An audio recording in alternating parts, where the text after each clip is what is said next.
ये बात उन दिनों की है जब अमरकोट सिंध, जो अभी पाकिस्तान में है, वहां के राजा राणा वीसलदे के बेटे का नाम महेंद्र था, और उधर गुजरात का हमीर जडेजा, जो महेंद्र का बहनोई और हमउम्र था। दोनों में घनिष्ठ मित्रता थी और दोनों में खूब जमती थी। जहां भी शिकार करने जाते साथ साथ जाते। और वही दूसरी ओर जैसलमेर के लोद्रवा, जो काक नदी के पास बसा हुआ है, वहां की अद्वितीय सुंदरता की मालकिन राजपूत राजकुमारी मूमल, जो अपने रूप और गुणों से पूरे माड़ जैसलमेर में प्रख्यात है। कहते हैं कि वह शीशे में अपना रूप देखती है तो शीशा भी टूट जाता है। और वही राजकुमारी मूमल का महल भी है, जिसे एक थम्बिया महल के नाम से जाना जाता है। मूमल महल के मेढ़ी पर रहती थी और महल के ऊपर जाने के लिए कई खुफिया रास्ते थे। इस महल में अजगर, शेर, सांप जैसे डरावने जानवर रहते थे, जिन्हें देख हर कोई डर जाता था और लोग इस महल में जाने से डरते थे। कहते हैं कि मूमल ने सभा में यह ऐलान किया था कि जो राजा इन सभी डरावने जानवरों से लड़कर मुंह तक पहुंचेगा, मैं उसी के साथ शादी करूंगी। जिससे कई राजा यहाँ मूमल से मिलने आए, लेकिन कोई भी राजकुमारी तक पहुंच नहीं पाता।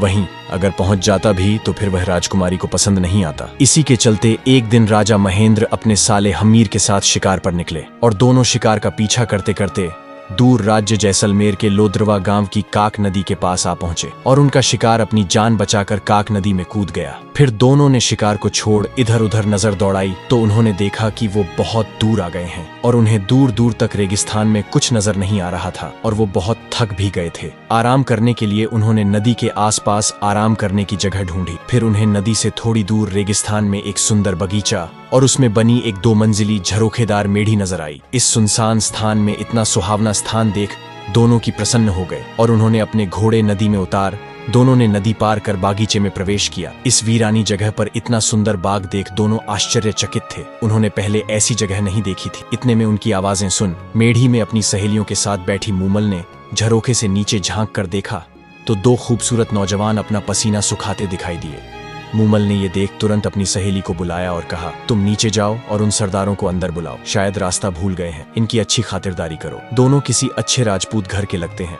और फिर सहेली ने आकर दोनों का परिचय पूछा तो हमीर ने अपना राजा महेंद्र का परिचय दिया। और फिर हमीर ने पूछा कि तुम किसकी सहेली हो और ये इतना सुंदर बाग व झरोखेदार मेढ़ी किसकी है और हम कहाँ पहुँच गए हैं। ये सुन के सहेली ने बोला, क्या आपने मूमल का नाम नहीं सुना, उसकी चर्चा नहीं सुनी, जिसके रूप से यह सारा प्रदेश महक रहा है। ये झरोखेदार मेढ़ी और सुंदर बाग उसी मूमल का है, जो अपनी सहेलियों के साथ यहाँ अकेली ही रहती है। ये कहकर उसने उनको खान पान कराया और उन्हें आराम करने को कहा। फिर सहेली अंदर चली गई। आराम कर लेने के थोड़ी देर बाद मूमल अपनी सहेली से कहलवाकर दोनों में से किसी एक को अपने पास बुलवाया। सहेली उनके पास पहुंचती है और उन्हें किसी एक को चलने को बोलती है। ये सुन के दोनों एक दूसरे की तरफ देखने लगे और हमीर पद में महेंद्र से बड़ा था, इसलिए महेंद्र ने पहले उसे जाने को कहा। तब हमीर ने जाने का निर्णय किया। जैसे ही हमीर आगे चौक में पहुंचा तो देखा आगे उसका रास्ता रोके एक शेर बैठा है और दूसरी ओर देखा तो उसे एक अजगर रास्ते पर बैठा दिखाई दिया। ये देख हमीर ने सोचा मूमल कोई डायन है और नखलिस्तान रचकर पुरुषों को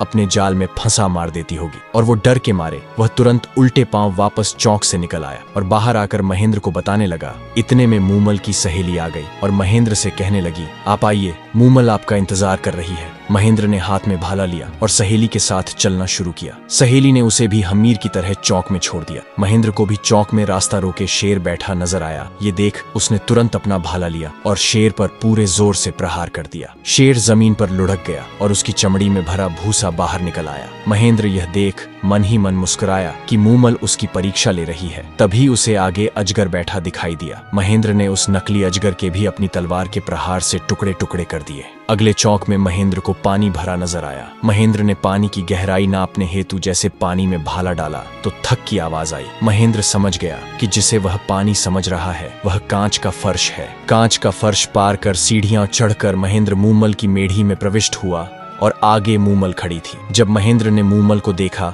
तो देखता ही रह गया। मूमल का यह रूप देखकर महेंद्र के मुंह से निकल पड़ा, न किसी मंदिर में ऐसी मूर्ति होगी और न किसी राजा के रणवास में ऐसा रूप होगा। दोनों की नजरें आपस में ऐसे घड़ी कि हटने का नाम ही नहीं ले रही थी। आखिर मूमल ने नजरें नीचे कर महेंद्र का स्वागत किया। फिर दोनों ने एक दूसरे के बारे में बताया और खूब बातें की। बातों ही बातों में दोनों एक दूसरे को कब दिल दे बैठे पता ही न चला और न ही पता चला कि कब रात खत्म हो गई और कब सुबह का सूरज निकल आया। उधर हमीर को ये चिंता हो रही थी कि महेंद्र के साथ कोई अनहोनी ना हो जाए।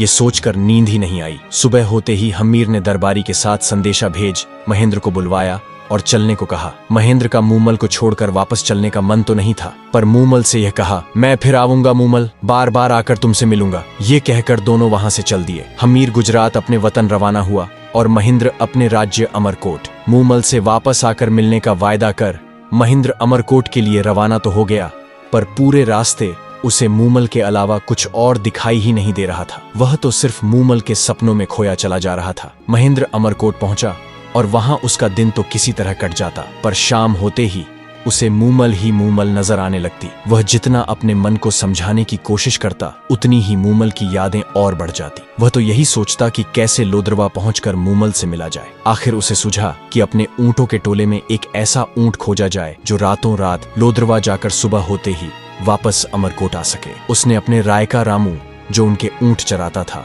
को बुलाकर पूछा तो रामू रायका ने बताया कि उसके टोले में एक चीतल नाम का ऊंट है जो बहुत तेज दौड़ता है और वह उसे आसानी से रात को लोद्रवा ले जाकर वापस सुबह होने से पहले ला सकता है। फिर क्या था, रामू रायका रोज शाम को चीतल ऊंट को सजाकर महेंद्रा के पास ले आता और महेंद्रा चीतल पर सवार होकर लोद्रवा मूमल के पास जा पहुंचता और सुबह वापस आ जाता। महेंद्र पहले से ही शादीशुदा था, उसके 7 पत्नियां थीं और महेंद्र जब भी मूमल के पास जाकर वापस आता, वह सबसे छोटी पत्नी के पास आकर सो जाता। इस तरह कई 7-8 महीनों तक उसकी यही दिनचर्या चलती रही। इस कारण से वह बाकी पत्नियों से तो मिला ही नहीं पाता। इस कारण से महेंद्र बाकी पत्नियां सबसे छोटी बहू से ईर्ष्या करने लगी और एक दिन बाकी पत्नियों ने यह बात अपनी सास से जाकर बताई और शिकायत की। ये सुन के सास ने छोटी बहू को समझाया कि बाकी पत्नियों को भी महेंद्र ब्याह कर लाया है, उनका भी उस पर हक बनता है, इसलिए महेंद्र को उनके पास जाने से मत रोका कर। तब महेंद्र की छोटी पत्नी ने अपनी सास को बताया कि महेंद्र तो उसके पास रोज सुबह होने से पहले आता है और आते ही सो जाता है। उसे भी उससे बात किए कोई 7-8 महीने हो गए। वह कब कहाँ जाते हैं, कैसे जाते हैं, क्यों जाते हैं, मुझे कुछ भी मालूम नहीं। छोटी बहू की बातें सुन महेंद्र की माँ को शक हुआ और उसने यह बात अपने पति राणा वीसलदे को बताई। चतुर वीसलदे ने छोटी बहू से पूछा कि जब महेंद्र आता है तो उसमें क्या कुछ खास नजर आता है। तो छोटी बहू ने बताया कि जब वो रात को आते हैं तो उनके बाल गीले होते हैं जिनमें से पानी टपक रहा होता है। तब वीसलदे ने बहू को बताया कि आज जब महेंद्र आए तो उसके बालों के नीचे कटोरा रख, उसके भीगे बालों से टपके पानी को इकट्ठा कर मेरे पास लाना। अगले दिन बहू ने यही किया और कटोरे में एकत्र पानी वीसलदे के सामने हाजिर किया। वीसलदे ने पानी चखा और कहा, यह तो काक नदी का पानी है, इसका मतलब महेंद्र जरूर मूमल की मेढ़ी में उसके पास जाता होगा। आगे की कहानी देखने के लिए चैनल सब्सक्राइब करें।